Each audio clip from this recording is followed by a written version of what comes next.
They pushed my chair to the wall, right next to the recycling bin. At Christmas, that's the kind of sentence that should come with an earthquake, or a slap.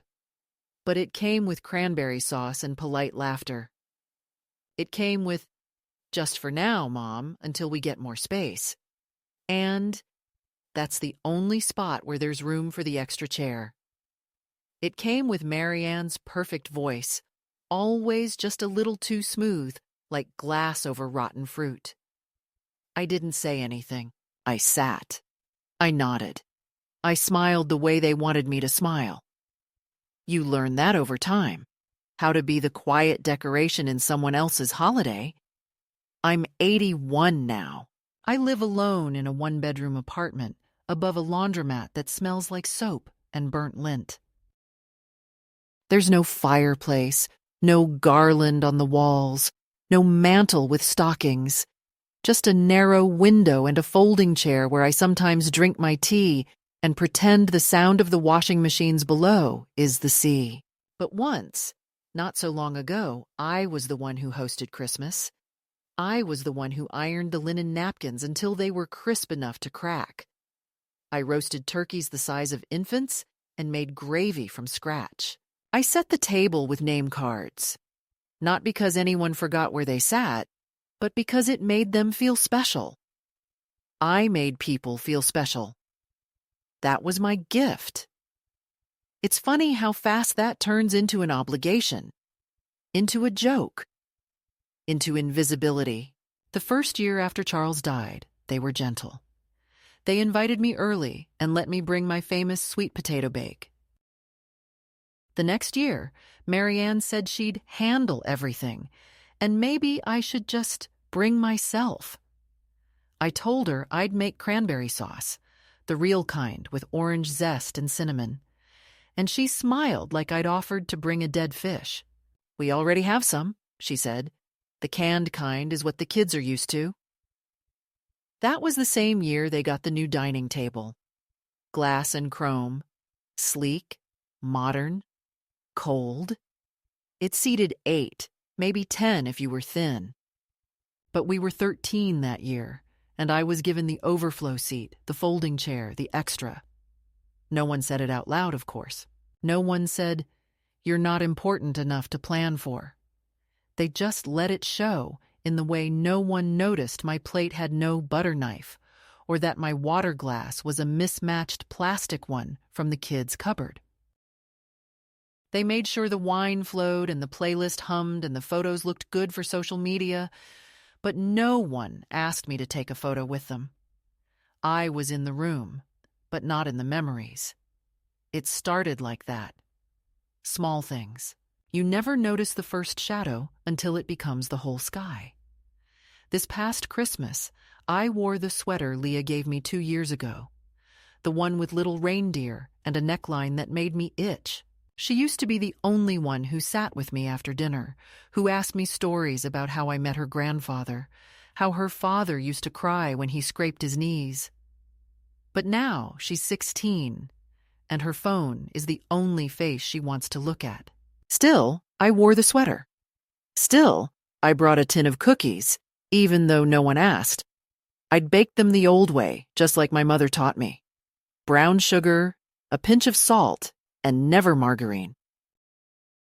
I tied the tin with a gold ribbon, thinking maybe, just maybe, someone would say, "You still make the best cookies." But when I placed it on the counter, Marianne smiled without teeth and said, "Oh, we've got plenty already, but thanks." She moved it, behind a bag of sourdough and a tray of store-bought macaroons. I didn't see it again. They had 2 tables that year, the main table in the dining room and the kids' table in the living room. I wasn't assigned 2 either.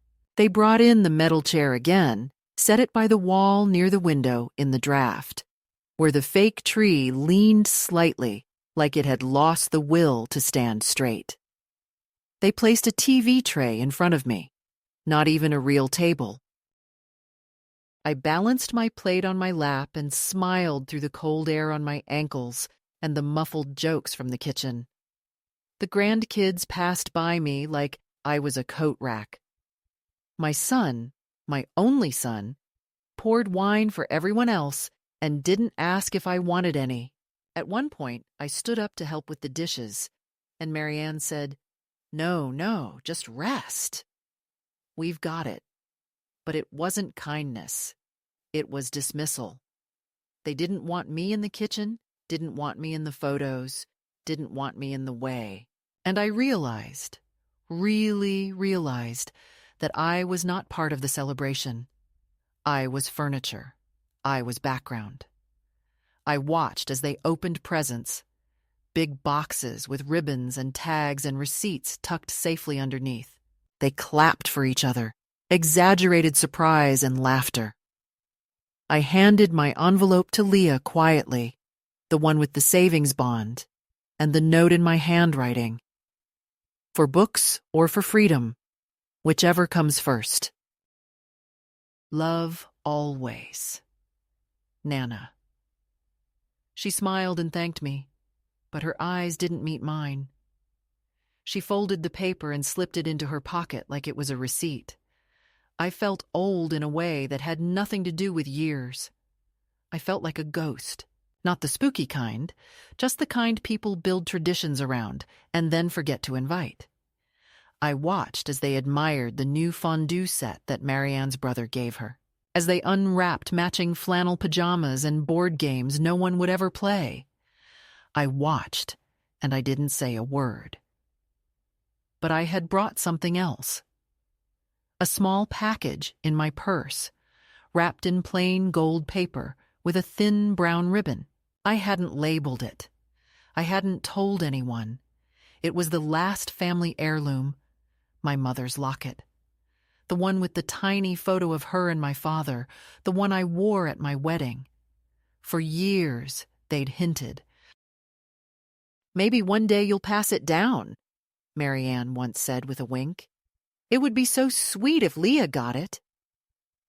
I had planned to give it that night, but as I sat near the recycling bin, half behind a plastic snowman and an extension cord, I realized something. You don't give the last piece of yourself to people who pushed your chair to the wall. You don't hand over memory to those who treat you like a fire hazard. You don't give family to people who treat you like a favor. So I reached into my purse and held the little package in my lap. I didn't open it. I didn't announce it.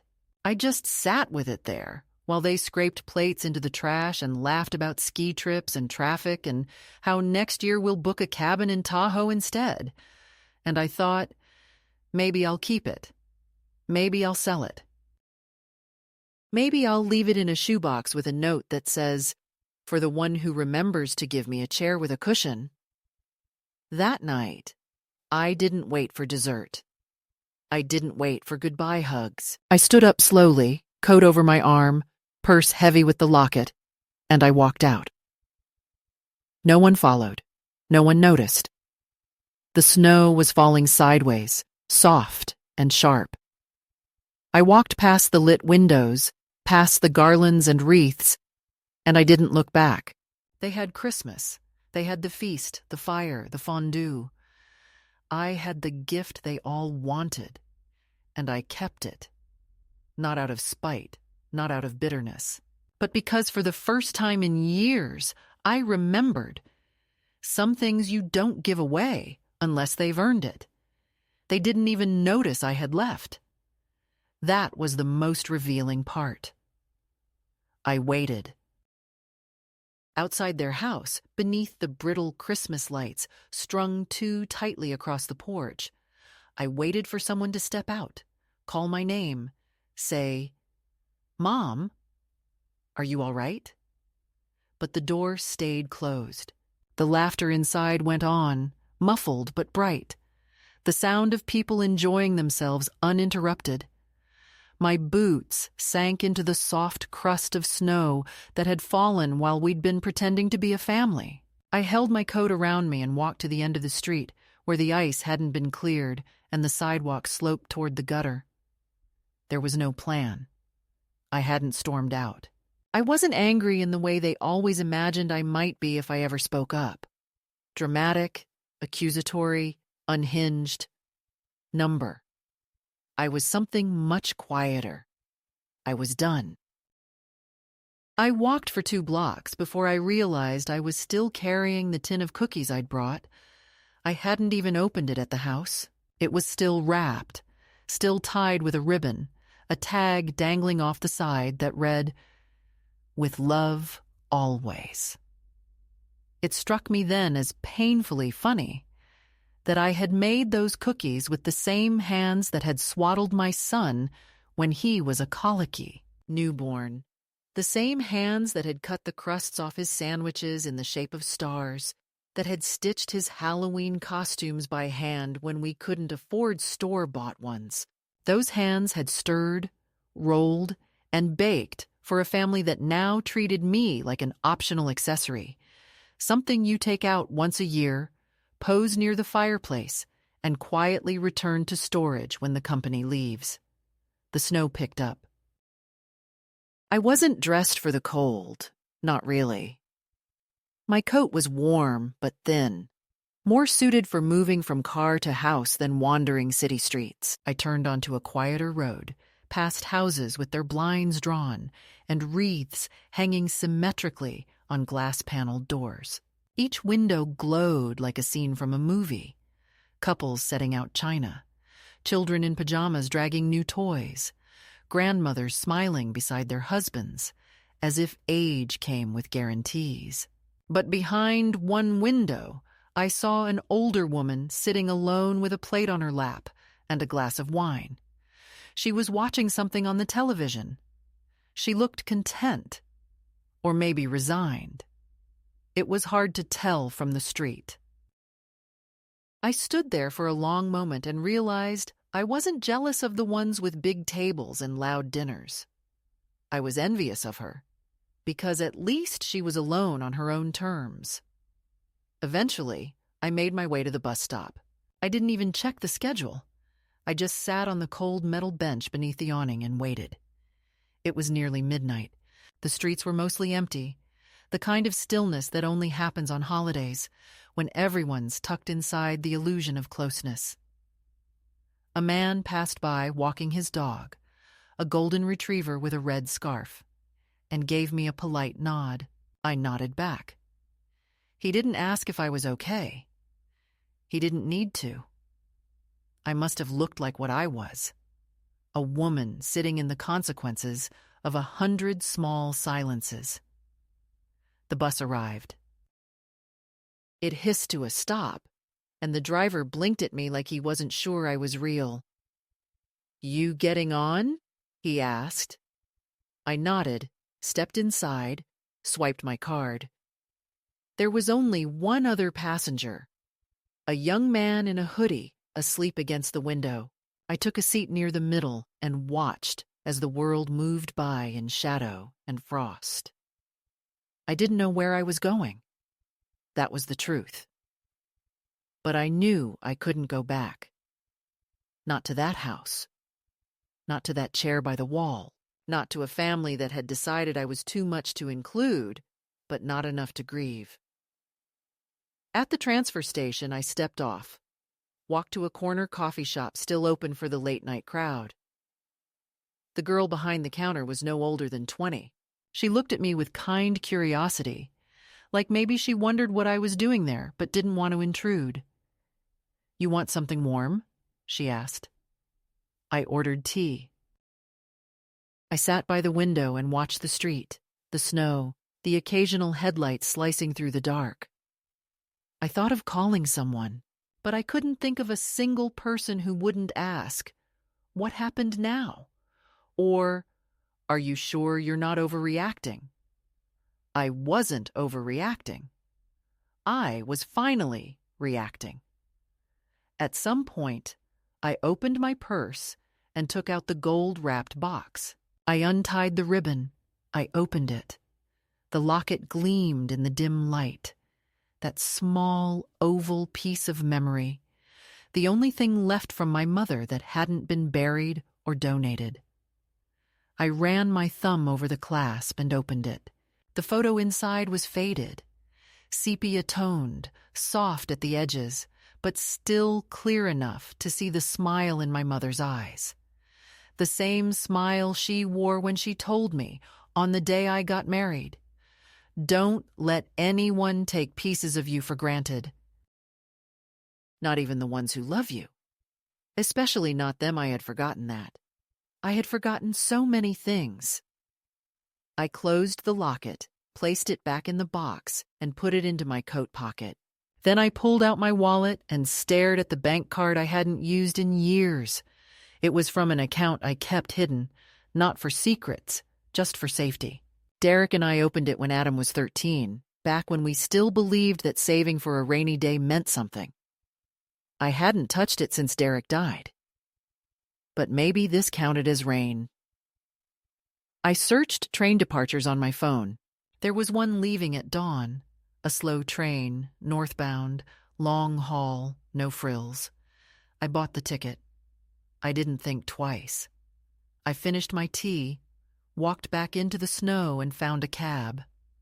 The driver didn't ask questions. He took me to the station.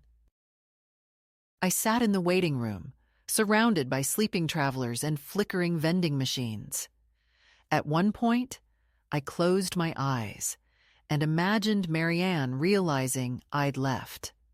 I imagined her scanning the room, looking at the empty chair, the missing purse. I imagined her shrugging, or maybe saying, "She's probably just in the bathroom." I imagined her saying nothing at all. The train arrived on time. I climbed aboard with the others, the tired, the disillusioned, the in-between. I found my seat and placed my bag on my lap like armor. Outside, the sky began to bleed pale pink. The holiday was ending. A new day was beginning. I wasn't sure what I would find where I was going, but for the first time in years, I wasn't being taken somewhere. I was going. The train moved like an old man remembering how to walk, slow at first, a shuddering lurch, then a rhythm you could settle into if you stopped trying to control it. I sat by the window, my purse gripped against my side, and watched the landscape shift from suburb to field to forest, each frame of winter scenery passing like a faded memory. No one asked me anything. No one offered coffee or commentary. And for the first time in what felt like decades, I didn't have to explain myself. I wasn't anyone's mother, anyone's guest, anyone's problem to manage. I was just a woman on a train with a one-way ticket and a locket in her coat pocket.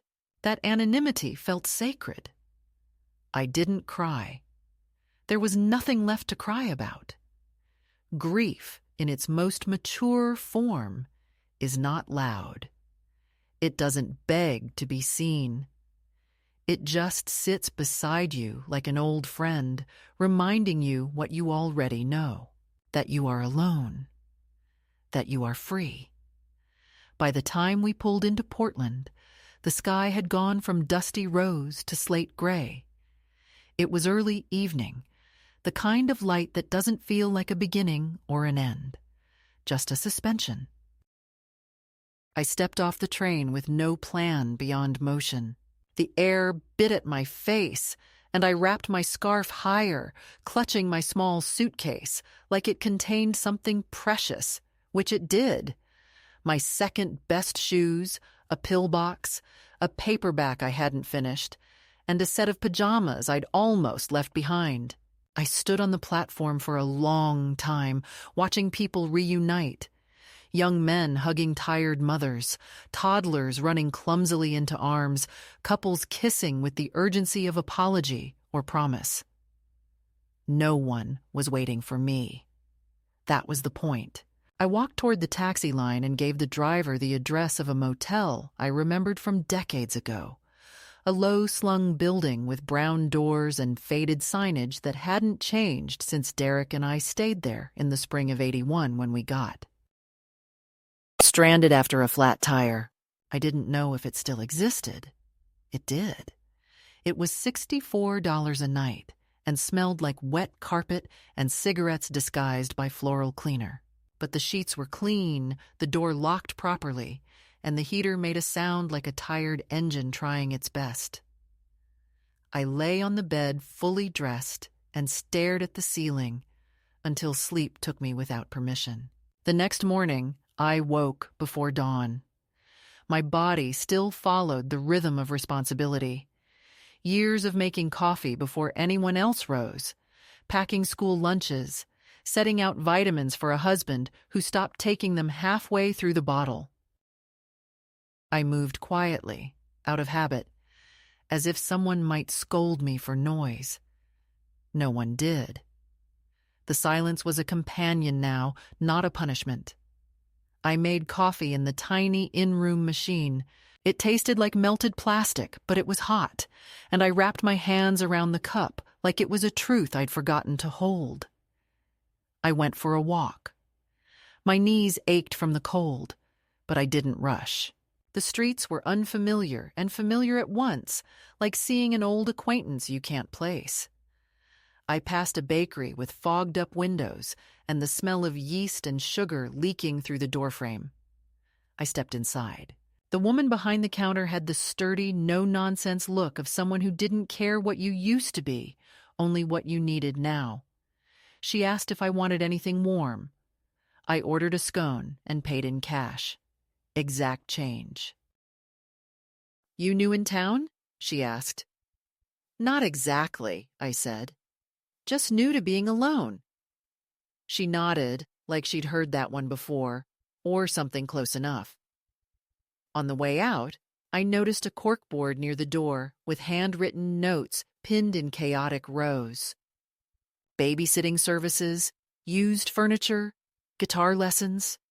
One stood out: room for rent, quiet house, no drama, $400 per month.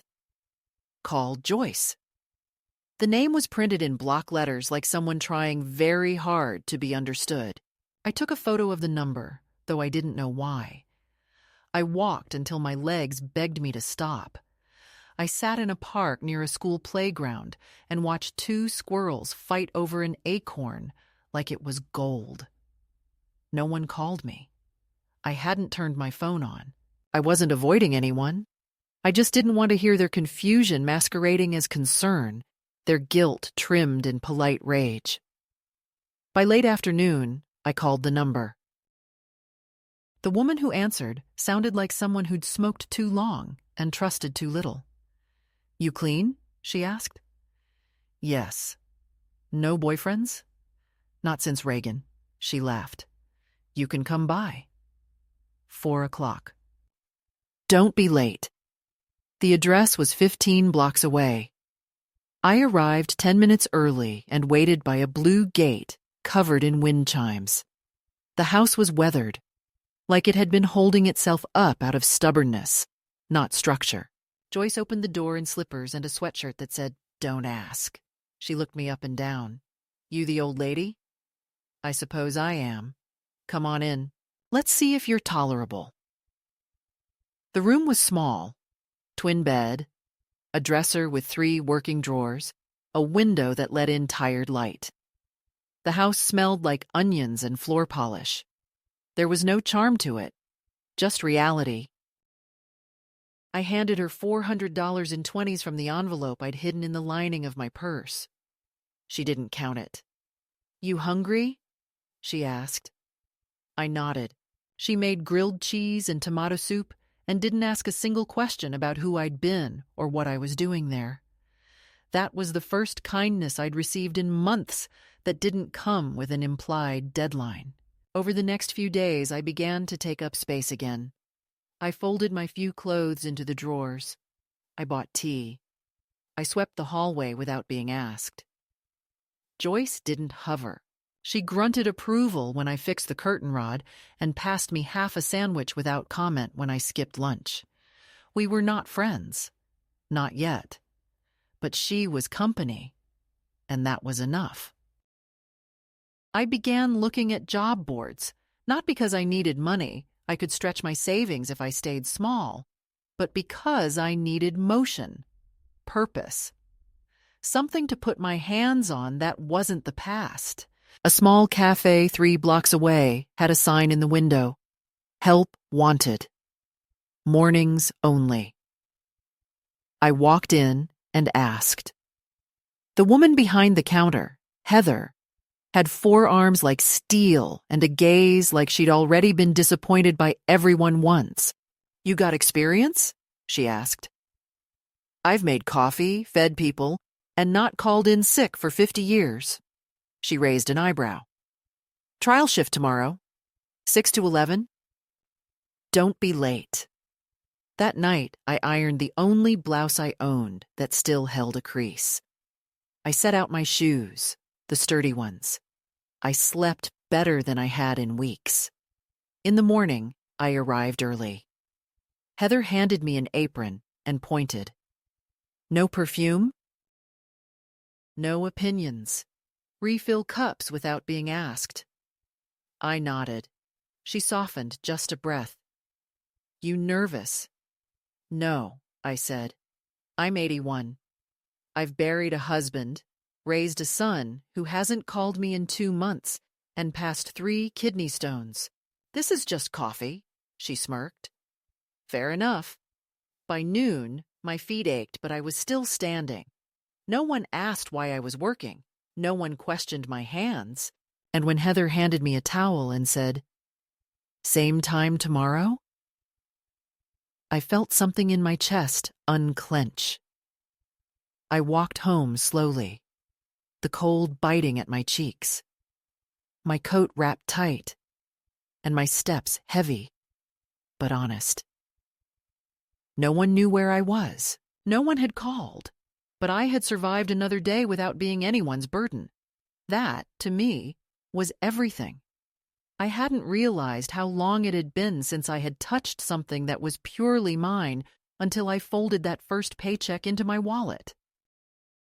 It was only $74 and change, wrinkled bills in a cheap envelope with my name scrawled in blue ink on the front.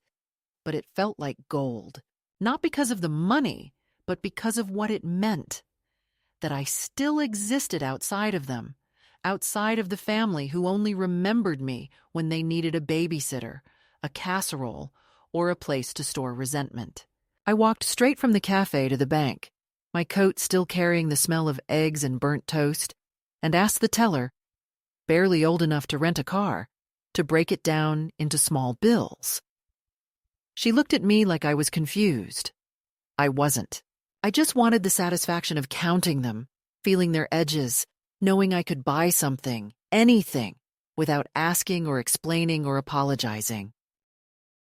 Across from the bank was a second-hand clothing shop with a chalkboard sign out front. Fall sale? 20% off all coats. I walked in without knowing what I was looking for. The girl behind the counter gave me a real smile.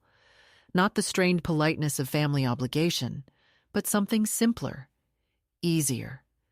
The smile you give a stranger when you want nothing from them.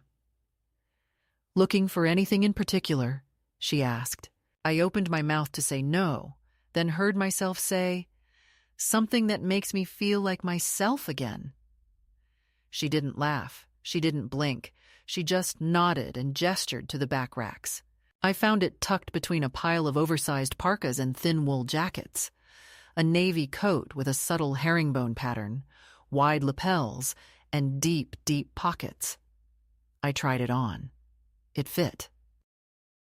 Not just physically, but emotionally, like armor, like memory, like the kind of weight that makes you stand up straighter because it carries your history without shame. I paid in cash. The girl wrapped it carefully in tissue and said, "You look sharp." I looked her in the eye and said, "Thank you. I feel sharp."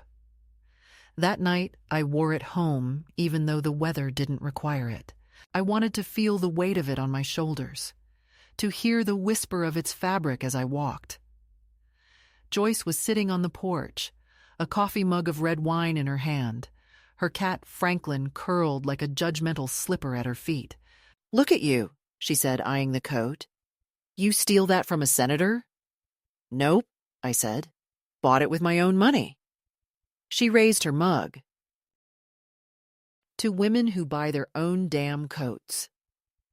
We went inside, split a can of chili, and sat with our legs propped on the coffee table like teenagers who hadn't yet learned about disappointment. I didn't tell her how the coat made me feel. I didn't have to. Some things are understood in silence. The days began to shape themselves. I worked mornings at the cafe, finding rhythm in repetition. Fill the cups, clear the plates, wipe the counters. Listen when people talk, but don't ask questions they don't want to answer. Heather didn't offer compliments, but she began saving me the crossword from the newspaper, and once handed me a wrapped cinnamon roll with the words, "Too many leftovers." That meant, I thought of you. After work, I'd walk home past the lilac bush. Outside Mrs. Hendricks's yard, the same one I'd once passed in a different decade on my way to doctor's appointments or grocery runs, back when Derek was alive and Adam still called me Mom without sounding like he was checking a box. Joyce let me be. She didn't pry. She just poured tea in mismatched mugs and complained about city council. Sometimes she'd pass me a plate of toast without asking if I was hungry. Sometimes she'd leave me a folded newspaper on the table with a Post-it that said, "Your kind of story." And it always was. One Sunday, I allowed myself to sleep in.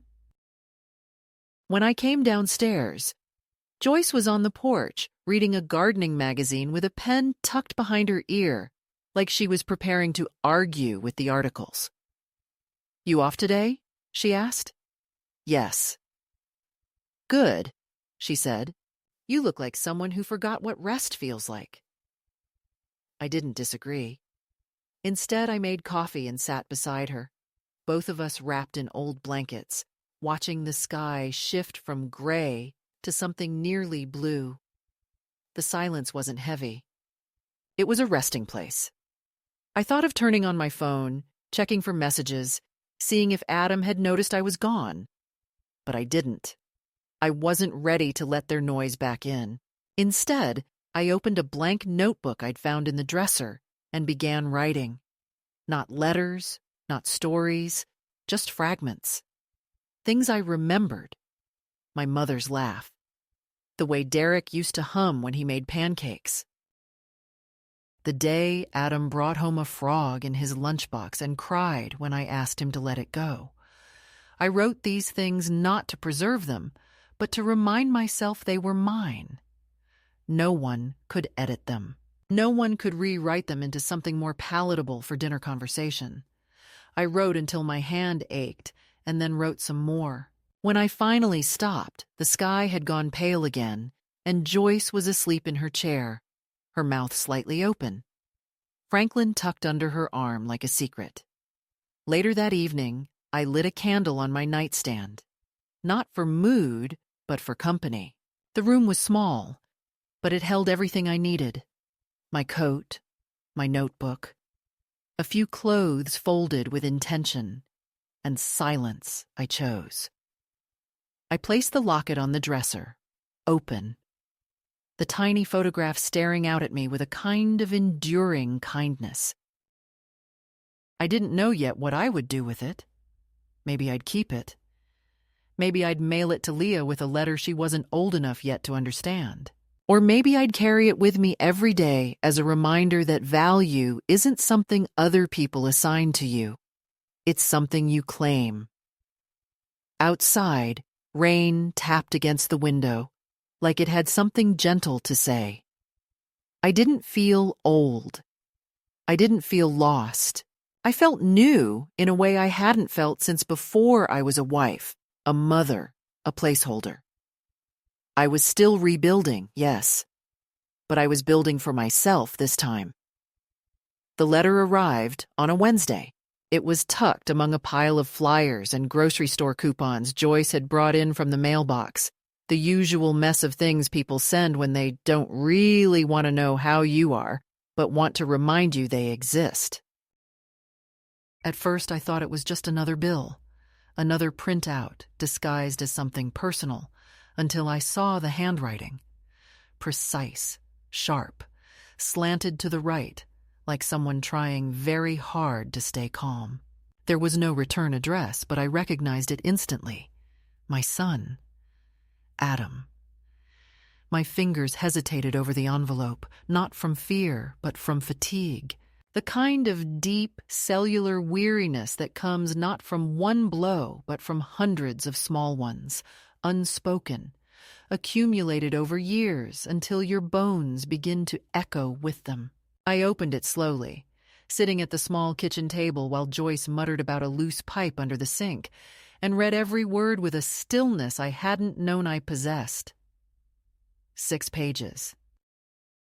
6 full pages of accusation disguised as concern, of rewritten history sealed with the stamp of entitlement.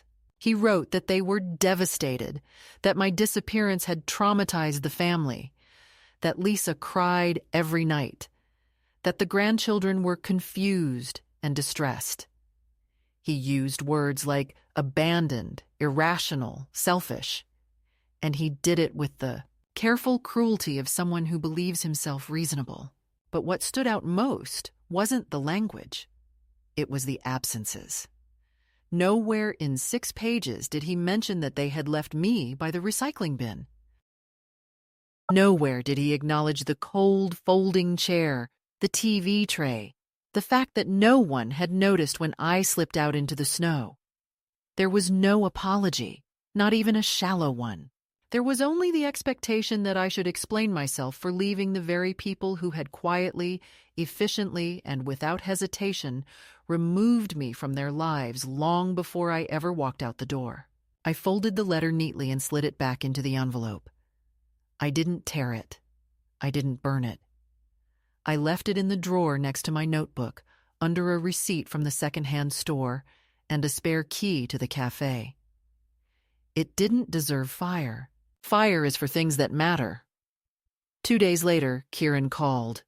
My grandson. The only one who used to visit without being asked, who once sat on my porch with a sketchbook and drew birds while I weeded the garden. His voice cracked when I answered, soft and tentative, like a child knocking on a door he's not sure he's allowed to open. He didn't ask where I'd been. He just said, "I'm glad you picked up." I told him I was safe, that I was working mornings, that I lived in a room with a window that caught the afternoon light in just the right way. He asked if I needed anything, and I laughed. Not cruelly, just lightly, like someone who's been starving and is offered a brochure for a restaurant. "No, darling," I said. "I've got more than I did before." We talked for 15 minutes, about nothing and everything. I didn't mention the letter from his father. I didn't want to. I wasn't ready to share that wound, not even with him. Before we hung up, he said, "I miss you." And I said it back, because it was true. The next week, Lisa appeared at the cafe. She didn't come in right away. I saw her through the front window, standing stiffly near the pastry display, pretending to read the chalkboard menu. She looked thinner than I remembered, her coat too elegant for the drizzle, her expression practiced. When she finally stepped inside, the bell above the door sounded like a warning. I was wiping down the counter. She approached like someone approaching a wild animal, slow and careful and ready to bolt. "Martha," she said, her voice low and precise. "Can we talk?" I gestured to the booth in the back. She sat like she wasn't sure the seat was clean. I didn't rush to join her. I finished cleaning the counter, refilled the sugar caddies, and only then walked over and sat across from her, folding my hands in my lap like I used to when waiting for school conferences. "It wasn't my idea to send the lawyer," she began, eyes flicking down to her gloves. "That was Adam. I didn't even know he'd done it until after." I didn't respond. I waited. We didn't mean for you to feel excluded.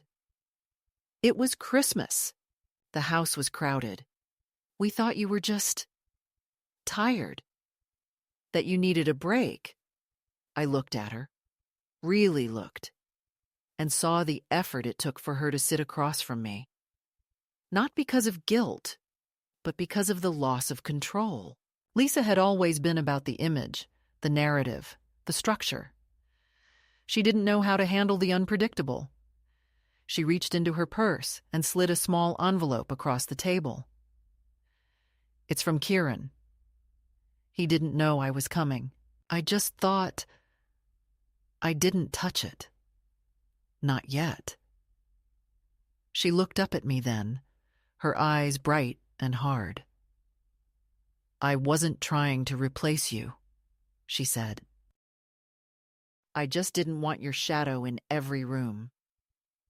That was the closest thing to truth I'd ever heard from her. I stood slowly and leaned in just enough for her to hear me. I'm not your shadow, Lisa. I'm the light you tried to dim because it made you squint. She didn't follow me when I walked away. That night, I opened the envelope. Inside was a photograph of Kieran as a child, maybe 6 years old, in my backyard, holding a watering can twice the size of his arm, dirt on his cheeks, joy on his face. Behind him, I was kneeling by the hydrangeas, reaching out to guide his hand. The second item in the envelope was a note, just 5 words, written in Kieran's slanted hand. I remember. I always remembered I pressed the photo to my chest and let the ache move through me like music. It wasn't regret. It wasn't grief. It was recognition. The world hadn't erased me completely. Not yet. A week later, the man in the suit arrived. He waited outside the cafe until my shift ended, then stepped inside and said my name like it was a formality. Mrs. Harlow, I'm Derek Sorensen. I represent Adam and Lisa Harlow. They're concerned about your well-being. I looked him in the eye and said, I'm not a dog who wandered off a leash. He cleared his throat and tried again. They're worried. They just want to ensure you're in a safe environment. I am, I said. I pay rent. I work. I sleep well. Better than I have in years. He nodded, but he didn't leave. They would like to discuss next steps. I folded my apron and set it on the counter. There are no next steps unless I take them. You can tell them that. Then I walked past him and out the door, my coat heavy and warm around my shoulders. The sky split open with soft rain that didn't touch me. Later that evening, I wrote one more letter. Not to Adam, not to Lisa, but to the lawyer. 3 sentences, formal and final. I am of sound mind and in a safe environment.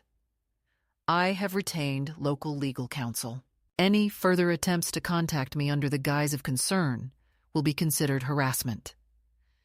I signed it with a steady hand, sealed it, and mailed it the next morning. I didn't feel triumphant. I didn't feel vindicated. I felt quiet, resolved, whole. That week, Arthur brought me a magnet shaped like a birdhouse. Saw it at the market, he said. Made me think of you? I thanked him. Later, I stuck it on the fridge and smiled. Not because of what it meant to him, but because of what it meant to me. A reminder that I was still here, still worthy of thought, still visible. That night, I sat with Joyce on the porch, the sky soft and low. She passed me the wine mug. You still hiding? She asked. Or healing? I didn't hesitate. Healing, I said. But the hiding was nice while it lasted. She nodded, and we didn't speak again for the rest of the evening. We didn't need to. Some truths are best left to float in silence like leaves on still water. It happened on a Tuesday morning that smelled like burnt toast and oversteeped tea. I had just finished wiping down the pastry case at the cafe when Heather walked in early from her cigarette break, handed me a manila envelope, and said with a shrug, "Guy dropped it off. Said it was from your son." I held it like something warm that might burn, staring at the heavy paper, the expensive embossed return address. A firm, not a person. A name I recognized, not Adams, but the firm he'd used when Derek died, the one that processed the estate, the one that whispered, "Let's be efficient," while I was still wiping grief off my mouth like lipstick. I didn't open it at the cafe.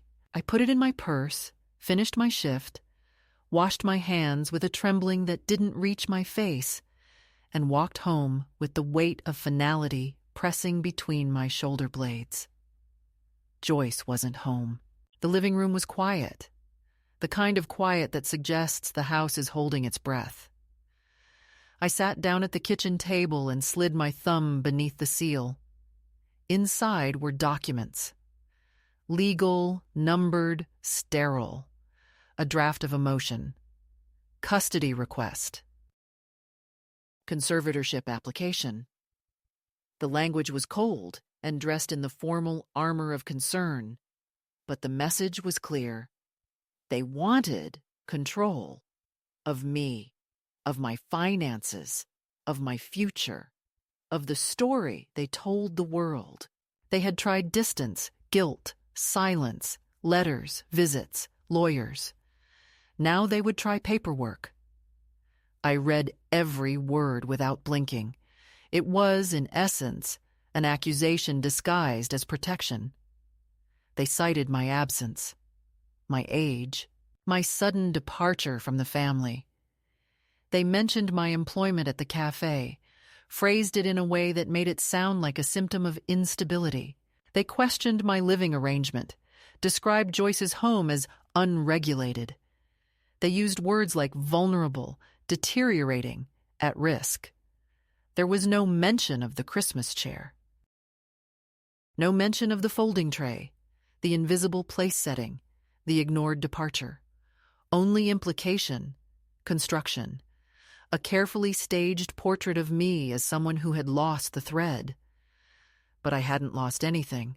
I had finally picked it up. I didn't cry. Instead, I stood, walked to the cabinet, and pulled down the tin of cookies I'd never eaten. The ones from that last Christmas. I opened it. They had gone stale, soft at the edges, fragile. I took one, broke it in half, placed the pieces on a plate, and sat again. Then I called the number on the last business card my own lawyer had given me, back when Derek was sick and we needed to update the will. His name was Clive. He had been patient, dull, methodical. The kind of man who looked at every comma like it owed him money. He picked up on the second ring. "Martha," he said, voice warm with distant memory. "I wasn't sure I'd hear from you again." I told him everything. He listened without interruption. When I finished, he said, "You don't need to worry. They can't make this stick, but we'll file a formal response. Do you want to go to court?" I looked out the window at Joyce's chimes clinking in the breeze. "If they push," I said, "I'll push back. I'm done folding." That week, I wrote a letter, not to Adam, not to Lisa, to Leah, my granddaughter. She was always the quiet one, the reader, the child who noticed when I wore a new pin or changed my hair. I wrote longhand, careful, and slow.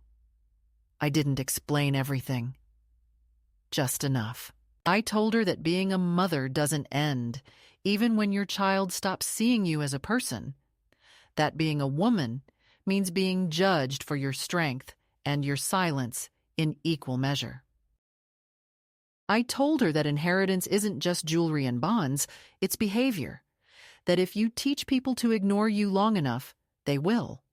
That love without respect is just control in a prettier dress. I sealed the letter and included the locket. No note, no conditions. Just the object and the truth.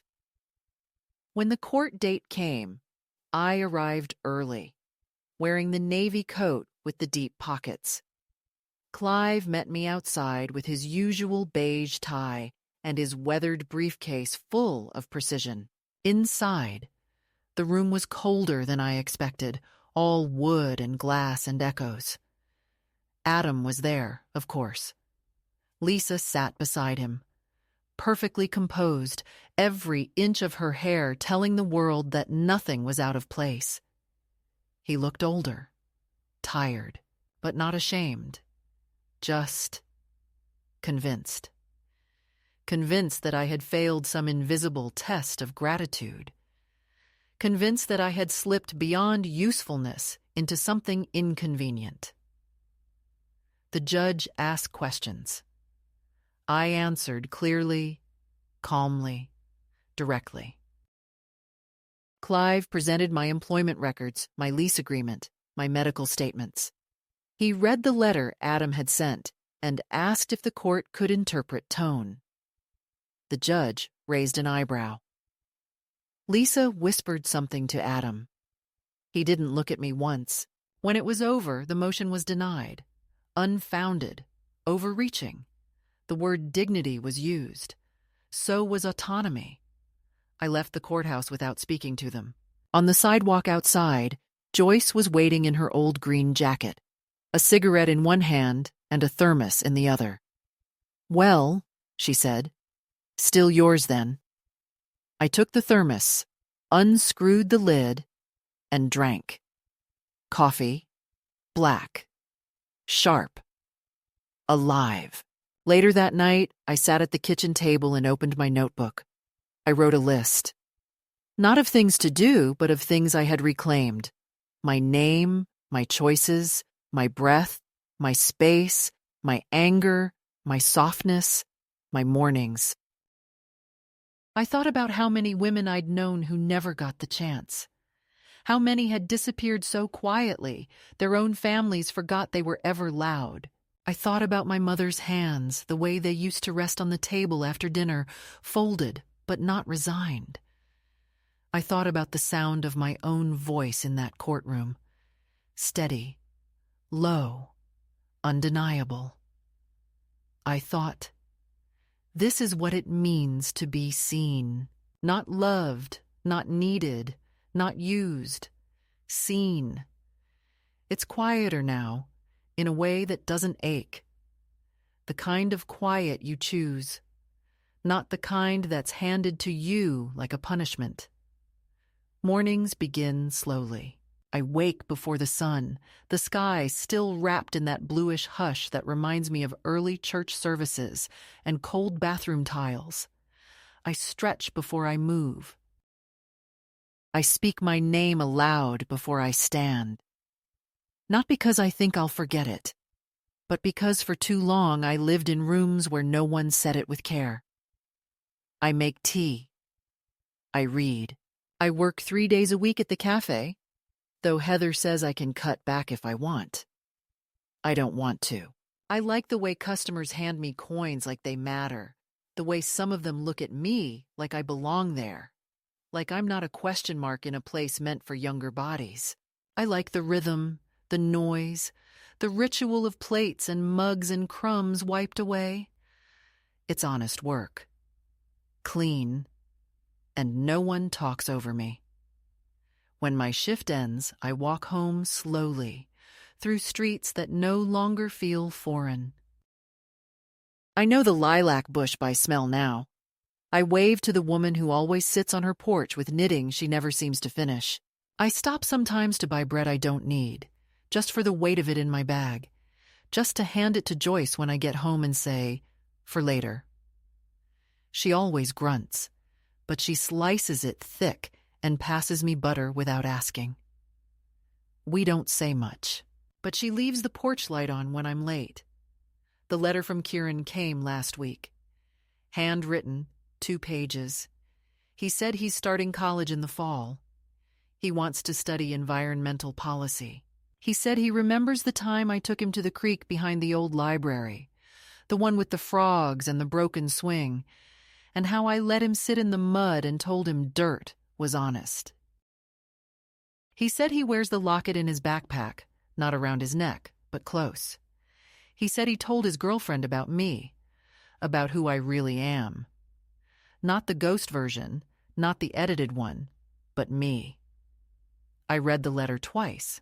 Then I folded it neatly and placed it beside the photo of him in the garden. I didn't cry. I just breathed a little deeper. Sometimes I think about Adam. Not with rage, not even with sadness, exactly. Just with the kind of clarity that comes from no longer trying to explain myself to someone who only ever heard what threatened him. I think about how silence becomes a habit, how invisibility is something we often help them build, brick by not pushing back when they erase us gently. I don't regret leaving. I regret waiting so long to recognize that I had already been left. That chair by the wall wasn't an oversight. It was a placement, a message, a definition. And I accepted it for too many years because I thought love meant enduring. Now I understand love also means refusal. It means saying no to less than you deserve. It means standing up, even if your knees shake, even if no one applauds. The notebook is full now. Each page a piece of myself I took back from silence. I haven't decided what to do with it. Maybe I'll keep it.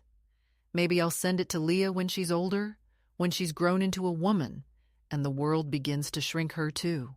Maybe she'll read it and remember the way I used to let her braid my hair, how I never corrected her even when she twisted it into knots. Maybe she'll recognize the woman in these pages, not as a stranger or a story, but as someone she came from, as someone she might become. And maybe she'll make different choices, or maybe just the same choices, only sooner. There's a bench in the park now I've claimed as mine. It faces a crooked tree and a patch of wildflowers no one tends. I sit there often, coat buttoned, hands folded, watching. No one bothers me. Some people nod, a few smile, most just pass by. But I feel rooted, present, whole. There's a kind of power in being old and unmoved, in saying, without words, I am not waiting for you anymore. I am not watching the door.